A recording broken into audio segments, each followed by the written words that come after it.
Thank you all so much. Welcome to the Bush Center. I'm the President and CEO, Shiloh Brooks.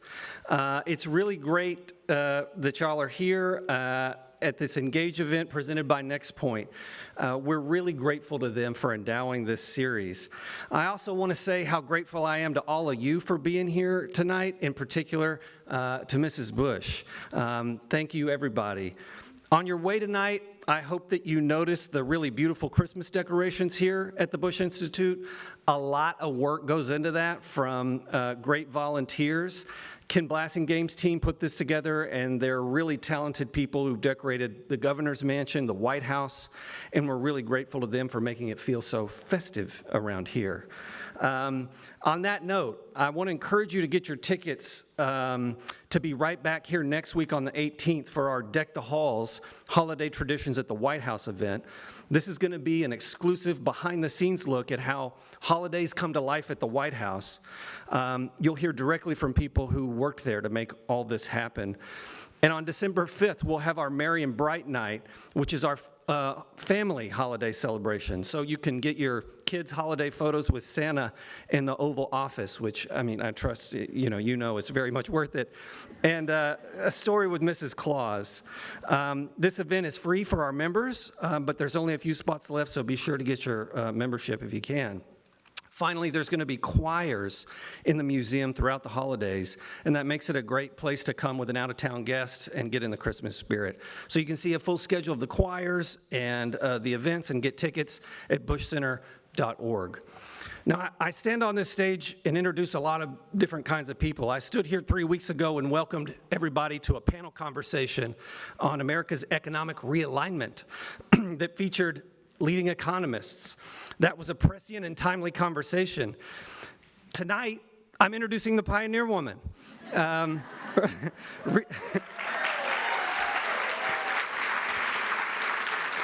Ree Drummond and her daughters. And thank you. That is one of the pioneer woman's grandchildren. So clapping and enthusiastic. Someone looking at our calendar might say, what in the world does global economy have in common with the pioneer woman? And I wouldn't blame you for asking that question.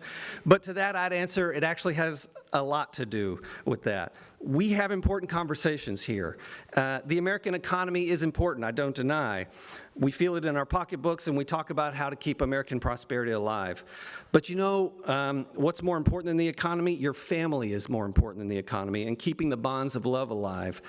The economy matters so we can provide for our families, but the heart of what matters to me and to the man whose name appears on this building is family.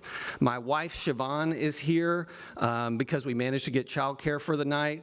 And she and my daughter Clementine mean everything to me. She's from California, I'm a Texan, and when she married me in 2012, she had no idea how to cook for a Texan. And what did she do but go buy one of Ree Drummond's cookbooks? And we were just reminiscing backstage that she attended one of Ree Drummond's first events in 2012 for her second cookbook. So I've benefited a lot from the pioneer woman. So in that spirit, the Bush Center kicks off its holiday season tonight with a conversation about food and family, which matters just as much, and dare I say more, than any policy conversation. Ree Drummond, the pioneer woman, joins us tonight along with her daughters, Alex and Paige. Millions of people visit her website every month. She's a Food Network star. She's a New York Times best-selling author. Alex and Paige live here in Dallas and are building their own families and sharing another generation of warmth with everybody. So please welcome to the stage Ree, Alex, and Paige.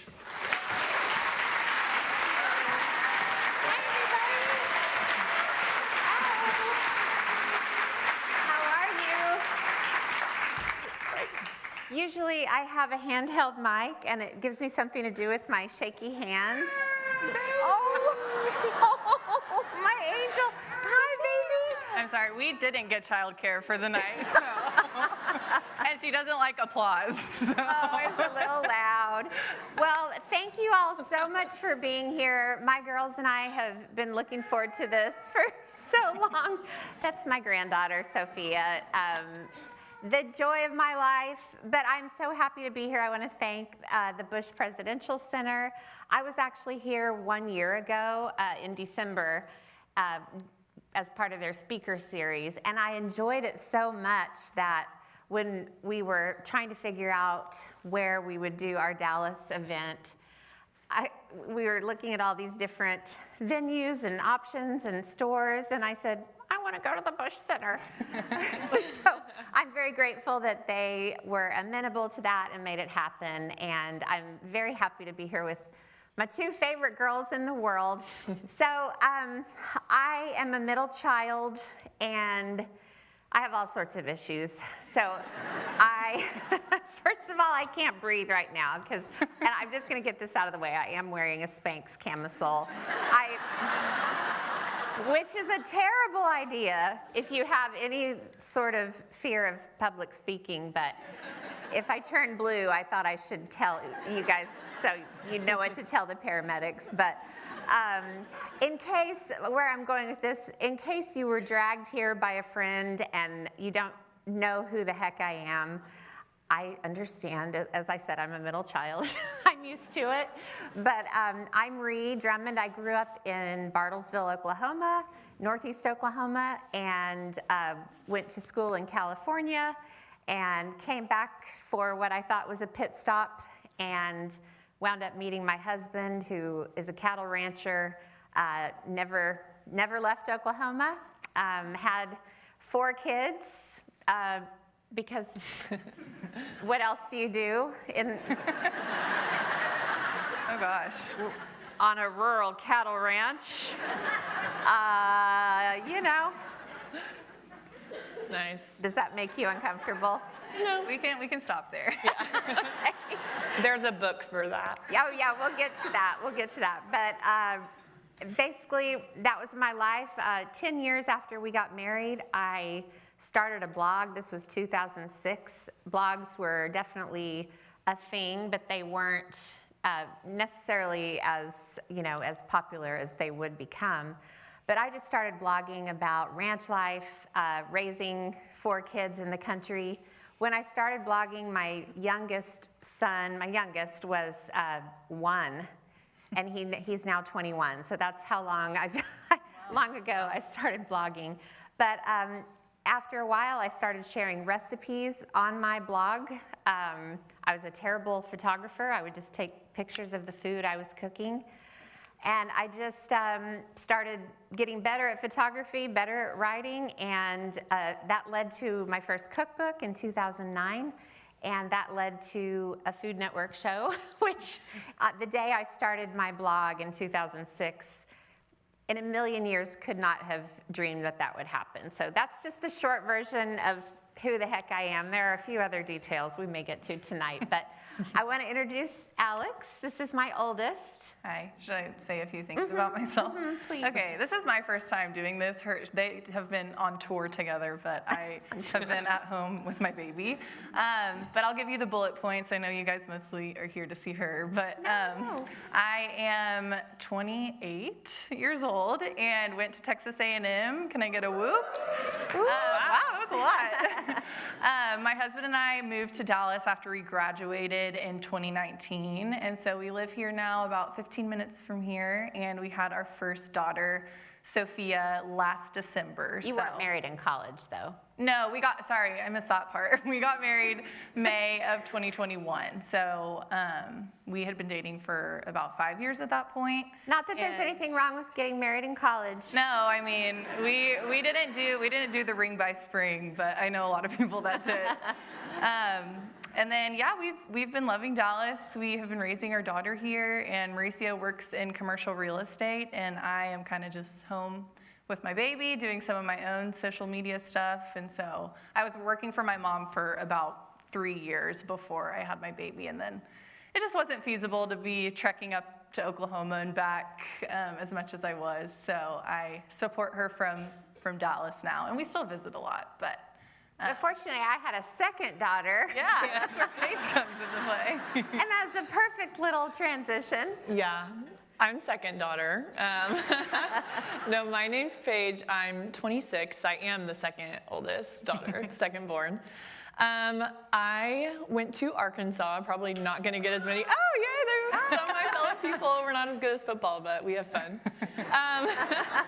And then I graduated and I moved to Dallas, and then I moved to Pawhuska, and then I moved back to Dallas. And now I work for my mom. I started working for her once Alex stopped working for her. Well, so.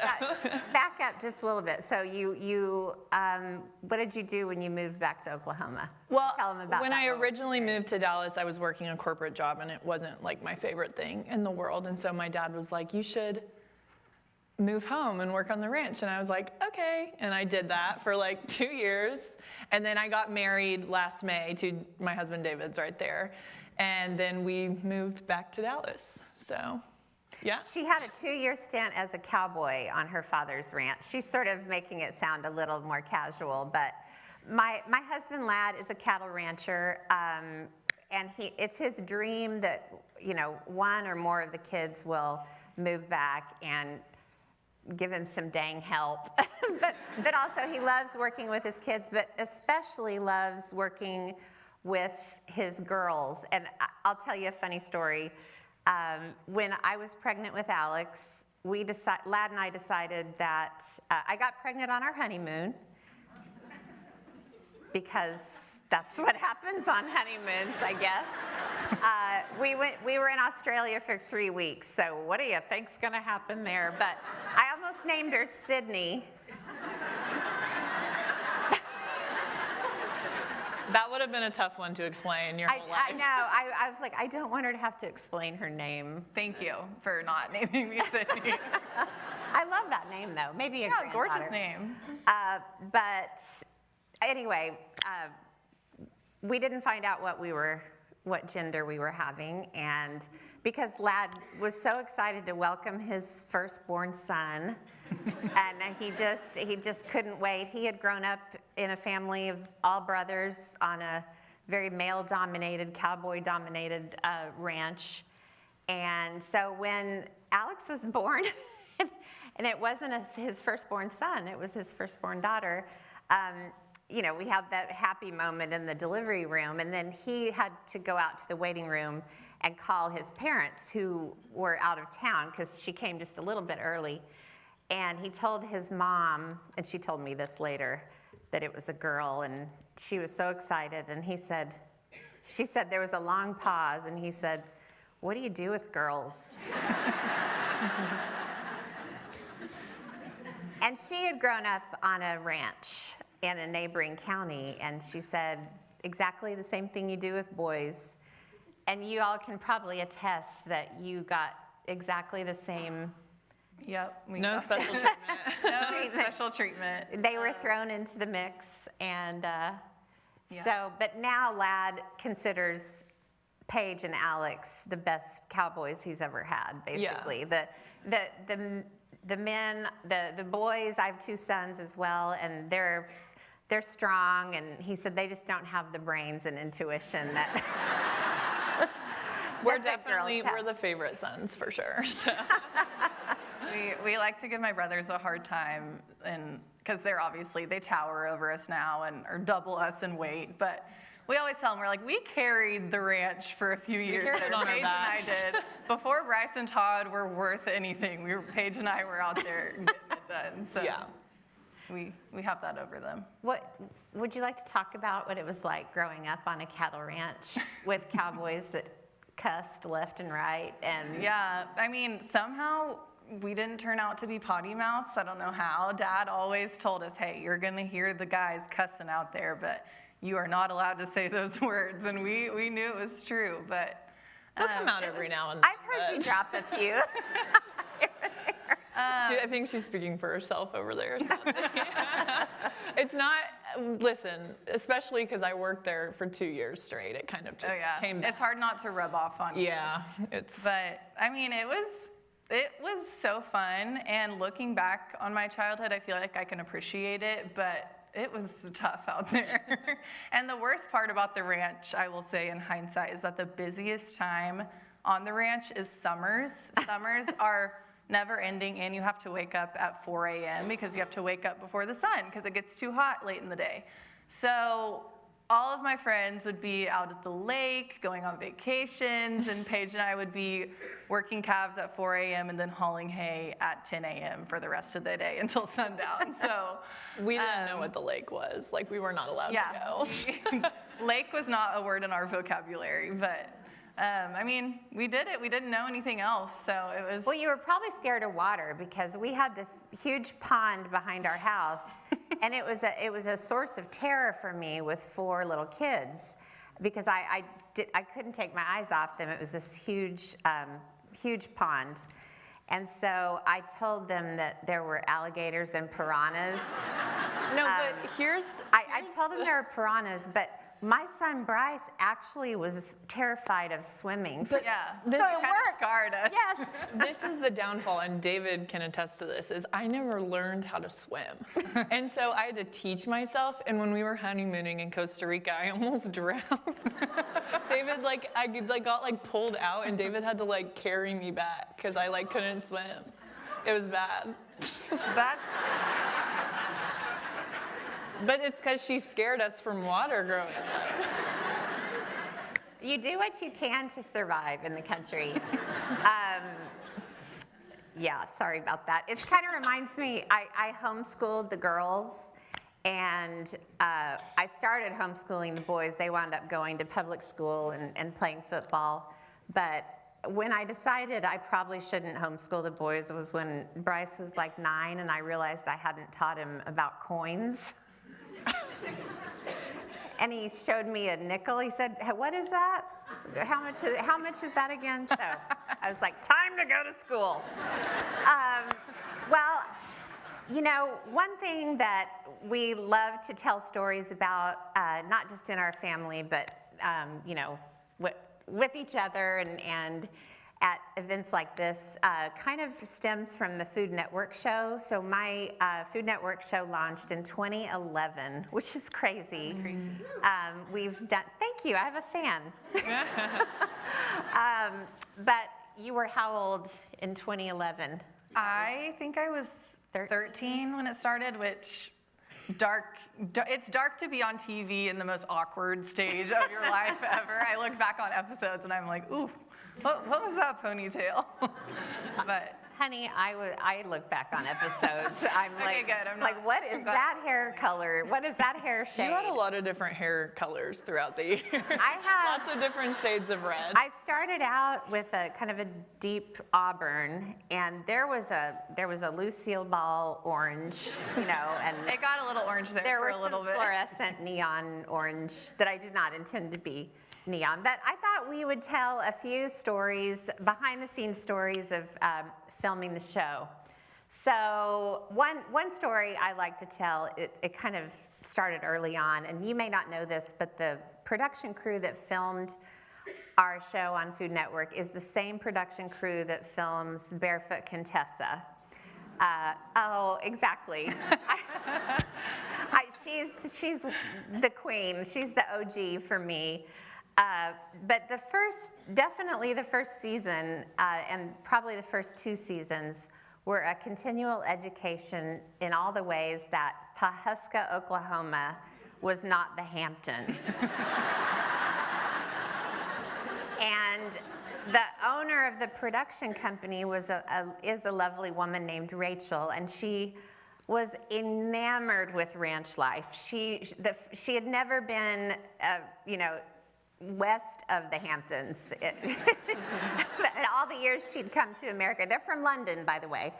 So they'd only go to the Hamptons, they'd go back to London. So they were here in the heartland in Oklahoma, and she just thought it was the most amazing, just romantic thing. And she'd see my husband and she'd say, "Oh, isn't Lad so dashing in his hat and his chaps?" And Lad would say, "I'm just gonna get a Dr. Pepper," And but she just was enamored with the whole thing. So she'd say, "Maybe we could follow you to the market and film you browsing the produce." And I'm like, it's called Pawhuska Hometown Foods, and the wicker basket you're thinking of is a red plastic basket with a black handle, and you're welcome to come, and But one of my favorite stories in those early days, it was in the first season, and I was having my sister-in-law, my mother-in-law, and my sister over for a girls' dinner. And of course, all the kids were young, so they were gonna go hang with their dad and his brother, Tim, who went to Texas Tech. And they're 2 kids. So she said, so she had this idea that the dads could take all the kids to a picnic, on a picnic to the creek, the creek. I can't even say it. But she said, and maybe after they eat, they could sort of kick off their boots and go wading and in the creek. And Something that has never, ever happened. That has never, ever taken If you've experienced Oklahoma winds, you know that picnics are not Yes. an option. And there are snakes in the creeks. Right. So I said, well, Rachel, but first of all, in my head, do you remember, there's probably a lot of Gen X here. Do you remember this? Yeah, Gen X. Do you remember the Soloflex posters? Do you remember that sexy guy? And he's like taking off his tank top. That's how I pictured Ladd in this show, like, Oh my gosh. kicking off his boots and going wading. But I was like, well, Rachel, have you ever heard of water moccasins? No, what's that? But it was always kind of a never-ending. She loved doing meals al fresco, which I guess means outside. And I'm like, Rachel, it's 40 mile per hour wind out there. But that was sort of always a theme with Rachel. What's your favorite Food Network story? Ooh, there's so many. Obviously, my Sweet 16 birthday was an episode, a birthday party. But I feel like some of my favorite times of the show was the COVID era. I'm not sure if anyone was watching the show during the COVID era, but I'll tell a quick background there, and then I want you to tell. I know the Okay. story you're going to tell. When I'm going to expose you a little bit on the story. Well, expose us. Oh, okay. How unprofessional it could be behind the scenes. Well, when the world closed down in 2020, a couple weeks had passed, and we had, we'd canceled a shoot. They were getting ready to come out, and they couldn't come. And it looked like it was going to last, a month or two. So Food Network called and said, would you consider letting us send you some iPhones, and you could try to film a couple of episodes? And we were like, what could go wrong? But we were like, it'll just be two or 3 episodes. We wound up filming 95 episodes of our Food Network show. And the crew was Alex, Paige, my nephew Stu, and Mauricio. Yeah. And Mauricio and Alex were dating at the time. So Yeah. it was like, I think that's what sealed the deal for him. Yeah, he got a lot of time at the ranch. And I was actually, when COVID first started, I was working my corporate job here in Dallas. Yes. And we did a few of the home shot episodes. And then you guys called me and you were like, we really need you to be here full time to help with these shows because it seems like it's going to be this way for a while. So I quit my job. Another month or 2 at least. And we ended up doing it for what, like 1.5 years or 2 years? 2 years. So But it was chaotic. It was extremely chaotic, and it was, honestly, I felt bad for the team that was editing all the shows together because the amount of footage they probably had to comb through of just us dropping the camera, us having the wrong angle, like we were not professionals. But And I found that, I'd been spoiled all these years with actually having a team that helped shop and prep. Well, we had to do all that. So I was forgetting to add the beef to pot roast, on camera. And it was like more than that. Like spoons were catching on fire. Yeah, we like, lit it a was spoon on fire. Yeah. And it was all accidental. It was. Well, wait, but I want to hear the story that you're gonna tell. Are you gonna talk about? so yeah, this is probably peak. This is our peak most probably Chaotic. iconic and chaotic moment in our COVID shows. And I think it made it to the episode, right? Yeah. So some of you might have seen this, but one day we were all filming. My mom was in the middle of a recipe, in the middle of a sentence, talking, just whisking her bowl, and Stir until it's nice and golden brown. all of a sudden, out of the corner of our eye, a rat scampers across the kitchen. A huge rat. And That big. was it? This rat was the size of a baby seal. It was huge. I think it had lived in the lodge for 2 years. For multiple years. Yeah. It was feasting on the prop food. But I didn't even see the rat. What I saw was Mauricio screaming and jumping up on an elevated And surface. she doesn't need to know what's happening. She just needs to hear someone scream. And you I were was like, oh, and I started screaming too, and then I jumped up, and then I said a few curse words, and Yes. that ended up getting beeped in the show. If you listen Yeah. to the show, it's like beep, beep. But they wound up, we had GoPros all over the kitchen in those days because they would capture angles of the food that normally cameramen would capture. And so it just got this rat just running across the kitchen. And now that it's aired, Mauricio's never going to be able to live it down because he wasn't like, you would have think the guys would help get the rat And out. Stu reacted the and same Stu way. too. They were Yeah. standing on the counters. Like they were not any help. And then we got the rat out, and then on camera, Mauricio was doing something, and I sort of poked him with a broom handle, and he went, ah! So again, I think that sealed the deal. It was you pretty guys. hilarious. Oh yeah, it was. We were all screaming, and so if you haven't seen the rat episode, maybe it could be a fun bedtime show to watch tonight. Google Pioneer Woman rat in kitchen. Do you have a favorite Food Network blooper or? Yeah, I feel like I always kind of resort back to like the early days because obviously our whole lives happen on TV. But there's this one episode where we were doing like a potluck for the church, and my mom was making a red velvet cake. And a lot of people don't know, but when you're filming a Food Network show, you have like a prep team in the back, and they make multiple of that dish. So like multiple cakes or multiple roasts or something, because you have to get different takes of it. Well, I cook one of them. yeah, she cooks one on camera, but you have to get like close-ups and stuff. Well, for this episode, she was taking a red velvet cake to the church, and so they brought it there. Red velvet sheet cake. Red velvet wasn't sheet it? cake. Yep. And they realized after they had served it to the church that in the extras that they made, they used 2 cups of salt instead of 2 cups of sugar because there was a bin mislabeled in the prep kitchen.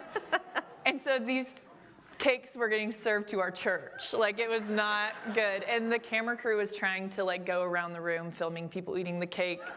And they were like, would you take a bite for me? And they'd be like, okay, like I'll take a cake.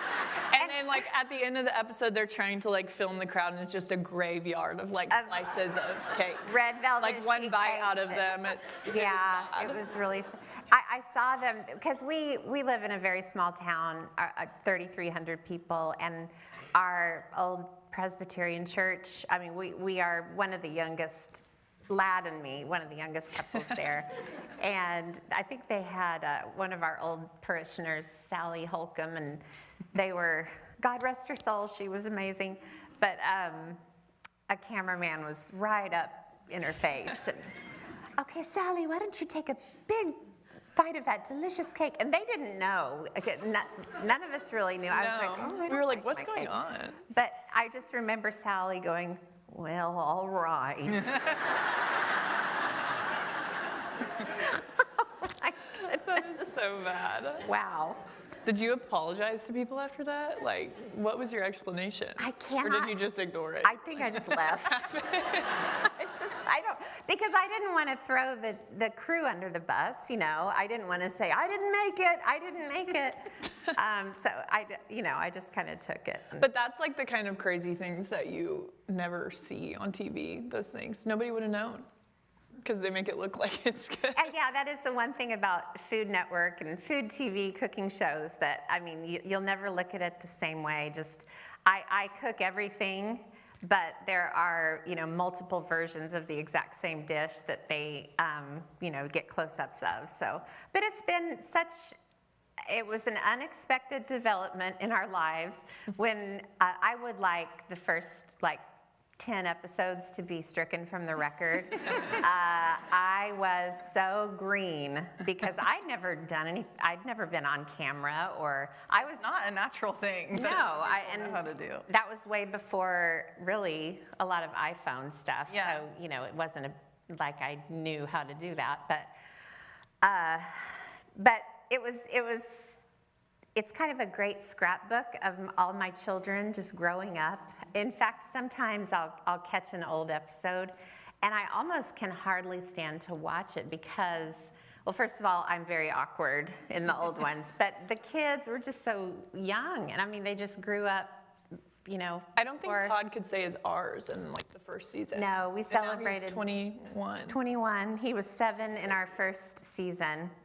But I do have a list of banned phrases for myself after watching myself on television through the years, because even if I didn't want to watch it, I had to watch it just to make sure everything was accurate and make sure all the food looked the way it should. So before it aired, I would watch it, and the worst phrase that I just kept falling back on, and I said it a little while ago, is nice and golden brown. Nice and golden brown. Nice and golden brown. Nice and golden brown. Nice and golden brown. Oh, it's nice and golden brown. You're going to want to stir this till it's nice and golden brown. And when I hear it now, it rattles in my brain, but nice and golden brown. Nice and golden brown. What do you think is do you have a dish that you really highly regret ever showing the world, on your show? Because, it's I feel like that can kind of go along with these stories. What do you regret putting out in the public? I'm going to tell you guys that, okay, this is real, okay? So the production crew would come probably 5 times a year, and they'd stay about 3 weeks at a time, and we'd film about 8 episodes. So we had about 40 shows a year. And the last day of a shoot, everyone is just tired of food, tired of cooking, usually really racing to get everything done before they go back to London, because once they go back to London, there's no retakes or anything, so we had to make sure we got it all. So the very last recipe of the very last show of one of these shooting blocks, I thought, I had this idea that it would be really cool to do a chicken strip pizza. I heard somebody laugh nervously. Well, what I had in mind was in the early days of California Pizza Kitchen, which I think is now called CPK, but I mean, they used to have really cool, little fried chicken pizzas. And in my mind, I was gonna make these little popcorn chicken nuggets and make a homemade crust, make a cheese pizza, pull it out, sprinkle this popcorn chicken on, and then top it with maybe some coleslaw. I don't know, it's sort of a fusion. What? Anyway. Sounds like something Mauricio would love. Same, I was about to say. It's definitely a late night dish after going out. Well, since it was the last episode, we didn't have a lot of time, so Rachel said, would you mind using a ready-made crust, like a frozen pizza crust? I was like, yeah, that's fine. I can kind of make it a shortcut thing. And then she's like, well, we're not gonna have time. Would you mind using frozen chicken strips? I was like, well, this is sort of departing from where I was going, but that's sure. Well, they came back with these chicken strips that were the size of the rat. I mean, they were, some of those frozen chicken strips are that big.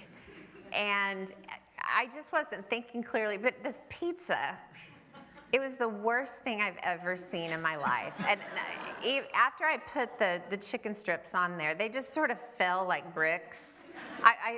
It wasn't the popcorn chicken, it was like, bonk, bonk. And then I inexplicably like poured pickles over the top. Oh gosh. And anyway, I just remember at the time thinking that looks awful. I wouldn't Put it out into the world? I had to. You want to know what's the funny thing about it? But yeah, so It went viral on TikTok for being the Pioneer Woman's worst thing she's ever made. Oh my gosh, Like, I didn't know that. years later, I mean, I think I made this in probably 2016, probably Yeah. 2017. Wow. And just in the last year, I remember it came across my algorithm. I was like, I know, I agree with you. So that's a really good question, though. Most of the things I was happy with. Every now and then I thought, I could have done a little bit better, but mostly Some of our COVID recipes got a little interesting. they did. I they did. vividly remember the Parmesan bowl that you made. You like melted Parmesan in a sheet and then you shaped it in the form of a bowl. And it smelled so bad, like it stunk up the lodge. I was like, I can never have Parmesan again after that. That was my. Is this a roast of... Okay, let's move on. That's the only thing I can say. Should we talk about your dad? I'm sure. Let's talk Your about husband? Well, one other thing I forgot to mention is that back in my blogging days, I wrote this serial kind of chapter by chapter series about our love story. I started out by just posting a story about the night that Lad and I met. And by the way, in case you didn't know, we met in a smoky bar. Oh yeah. I've heard this story a few times. He was wearing Wranglers.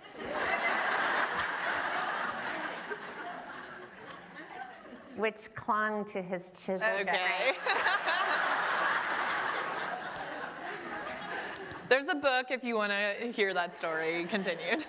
So, anyway, but I just wrote about that night, and then the people who read my blog said, oh my gosh, what happened next? And so then I wrote what happened next and what happened after that, and it turned into sort of this Green Acres meets Harlequin romance, meets Forrest Gump, meets The Godfather. You know? Yeah. So it eventually, it was only natural to publish it into a book and kind of finish the story. But, You should tell the story about the translation mix-up. oh, so, okay. So when I don't know. Mrs. Bush, I would like to apologize in advance for this story.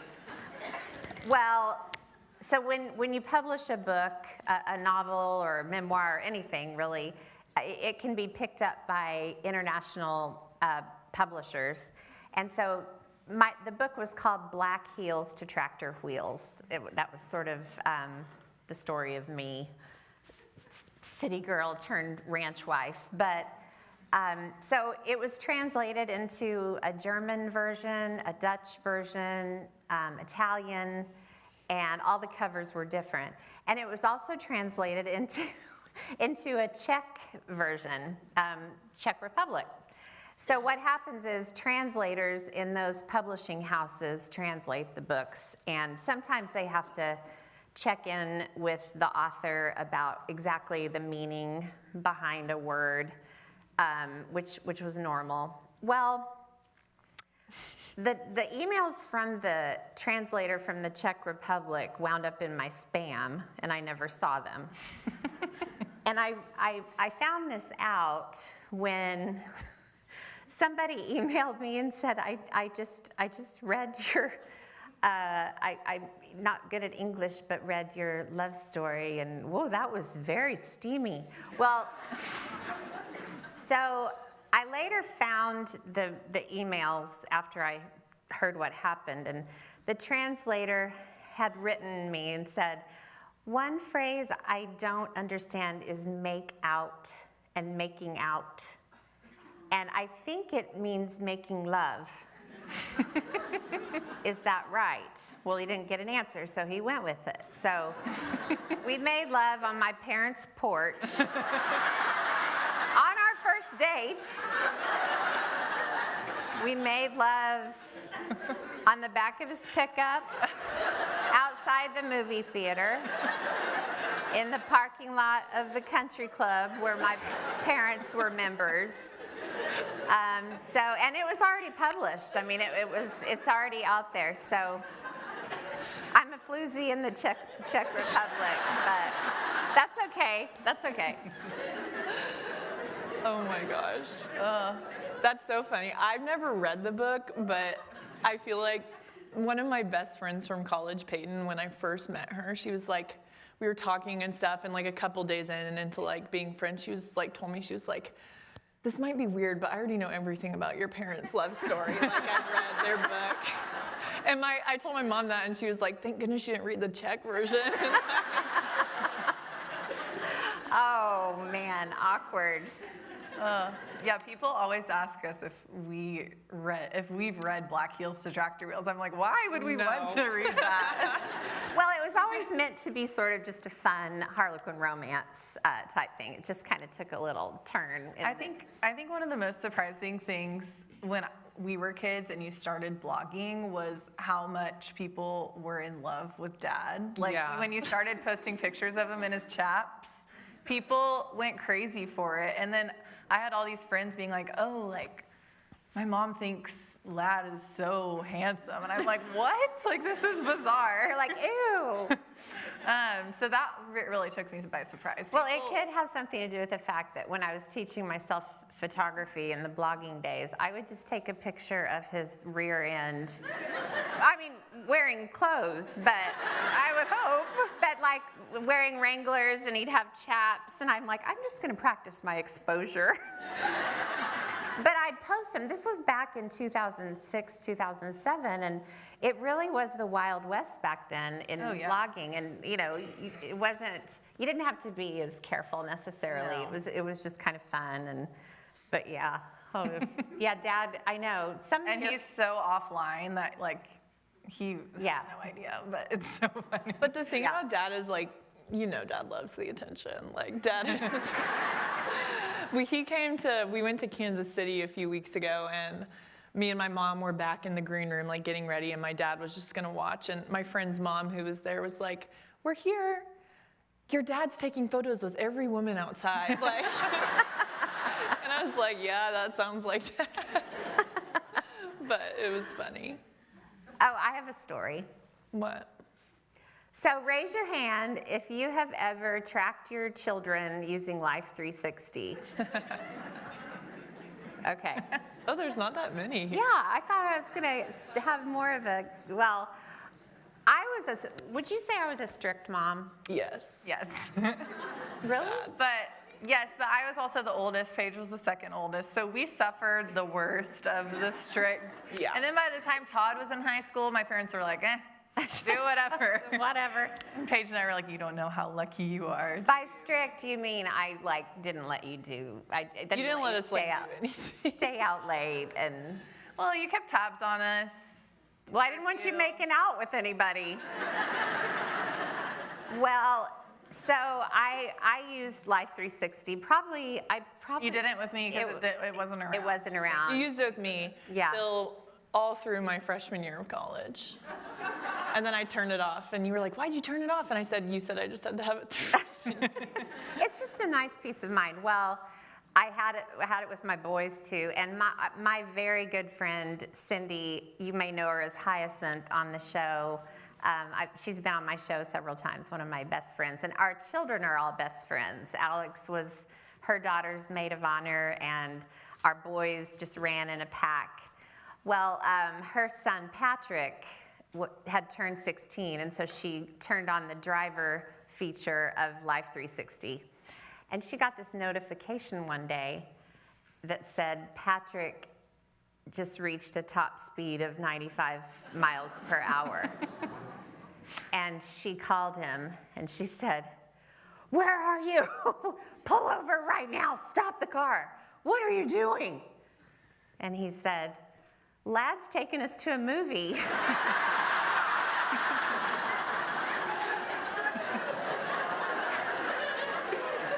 My dad said he didn't want to miss the preview.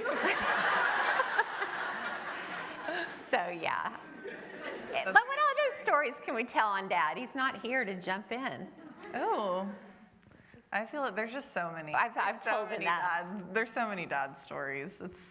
I'll tell the story about when he first ever took me to work cattle, and when I was 2, remember? And he tells me this story all the time. I obviously don't remember it because I was 2, but he took me the first time ever on a horse when I was 2, and he was leading my horse, and the horses started trotting, and I started crying. And so my dad was like, "I don't know how to handle this. Like, why is she crying?" What do you do with girls? So, because I didn't like the horse trotting, and then my dad, obviously, they had to gather the cattle, so he took me back to the truck and was like, "You can wait in here," and while I go gather the cattle. And so I was like, okay. And I just sat in the back seat, and I guess I fell asleep because it was an early morning, and he said that he came back and he opened the car door, and I just fell out head first and hit my head on the running board because I was asleep against the door. Oh, that's very sad. So my dad is always like, you came a long ways. But people don't believe it when I say that the first time I went to a working was when I was 2, but Yeah. I was. He took me. Yep. I have a funny dad story. When I was in high school, and my dad for some reason thought I was going to be this like sports prodigy, probably because I'm 6'1", I don't know why. And you're fast. And I was fast then, not anymore. But I played soccer and I played volleyball, and in the summers was like the only time, like, you don't have sports. Well, Dad made me, this one summer, every single day, made me go do the summer pride workouts with the football team. I was the only girl there, and I was like doing squats like with the bar and like running till we like threw up. Like it was like their super intense football workouts. This is getting very dark. And Dad made me do. But looking back, I was like, I always thought it was fun, but I didn't think that was like abnormal. That's like how Dad was. He raised us like boys. It was just funny. Well, on that note. I wasn't saying let it me like it ask was a you a bad question. thing. Oh, okay. What's your favorite thing about Dad? He does good things quietly. He really does. He does like things I don't even know he does. So he's a helper, and I really like him when he wears Wranglers. Have to bring it back to the. I love his nose. He's got the best, cutest like pug nose. It's really cute. It's been really fun seeing Dad as a grandpa, and he's really sweet with Sophia. I feel like at first when she was in the newborn stage, she was so fragile that he was kind of watching from a distance, like he didn't really know what to do. But now that she's talking and interacting more and rolling around and crawling around, he'll like get down on the floor with her after a long day of working and just kind of lay with her. By the way, Cute. Lad and I were exactly on the same page about becoming grandparents. We were not ready for it. And we were we had just sent our youngest to college, and we were thinking, this is great. Mauricio and Alex, they're not gonna wanna have children for a while. And, for once we can travel, we can paint, we can sculpt, we can take classes and enrich ourselves. And then a year and a half ago, they came home for Mother's Day and told us they were expecting. And I'll never forget, Lad and I like caught each other's eyes, and we were like, yay! And I mean, we were very honest with each other about we want to become grandparents, but we just weren't ready, and it's all about us after all. So it has actually been fun that both of us are how many grandparents are here? Oh yeah. Is it just? True. My Sophia's other grandmother is here, Mauricio's mom, but it's the best thing in the world. And what's great about it is that baby Sophia looks so much like baby Alex looked, and she has her temperament, and then I feel young again because when Alex was a baby, I was 28. So when I hold Sophia, I'm 28. The amount of times that she would be rocking her and she'd be like, I feel like it's 1997 again. All over again, having all the feelings. Well, let's talk about the cookbook. So thank you all for coming, by the way. This is my 9th cookbook, and thank you. I love doing cookbooks because I can do them from home, and I love being home on the ranch. It's kind of, I always say this, I grew up in Bartlesville, Oklahoma, which is sort of a corporate town. It was where Phillips Petroleum was. And I went to school at USC, and when did I hear a, is that Sue? Oh my gosh, my freshman roommate is here. Oh my gosh. Stand up, Sue. Where are you? Ah! Oh my gosh, I love you. She has all the stories, by the way. You're going to want to talk to her afterward. But the point is, I was, among my friends growing up, the last person that anyone thought would wind up living on a ranch in Oklahoma, because I wasn't the country type. And in fact, that's where the nickname Pioneer Woman came from, because when I told my friends that I was marrying a rancher and moving to the country, they started calling me Pioneer Woman, kind of as a tongue-in-cheek. And then when the girls were young, really little, and Ladd and I lived in the lodge at the time, it lost all water pressure, and we had no running water for 4 months. Yeah, I know, thank you. 4 months? That's great. 4 months, y'all were toddlers, and I had to haul water, boil it on the stove to do dishes, and did it for 4 months. I have no idea how, but one of our neighboring ranchers said, "You're a pioneer woman." So when I named my blog back in 2006, I named it Confessions of a Pioneer Woman, and it was always supposed to be sort of air quotes. But anyway, the blogging led to cookbooks, and I love doing them because I can do them at home. And this is my 9th, and for a long time, I thought this was going to be my last cookbook. I had decided that it was. Spoiler alert, there's going to be a 10th, but that's definitely going to be my last one. But when I thought that this was going to be my last, first of all, I was going to call it, are you ready? The Last Supper. And I reserve the right to call my 10th cookbook that. Do you think I'll alienate people? Do you think it's offensive? No. Is it blasphemous? The first stop we did for the cookbook tour, she did that joke and no one Crickets. like it was, so I feel like she was So like, it scared me. So I thank you for your reaction. Maybe it was Chicago, so maybe Yeah. they we're just more different fun vibe, here. more fun in the South. So, but anyway, I love this cookbook. So when I thought this was going to be my last cookbook, I thought, what is the last thing? What's the last story I want to tell with this cookbook?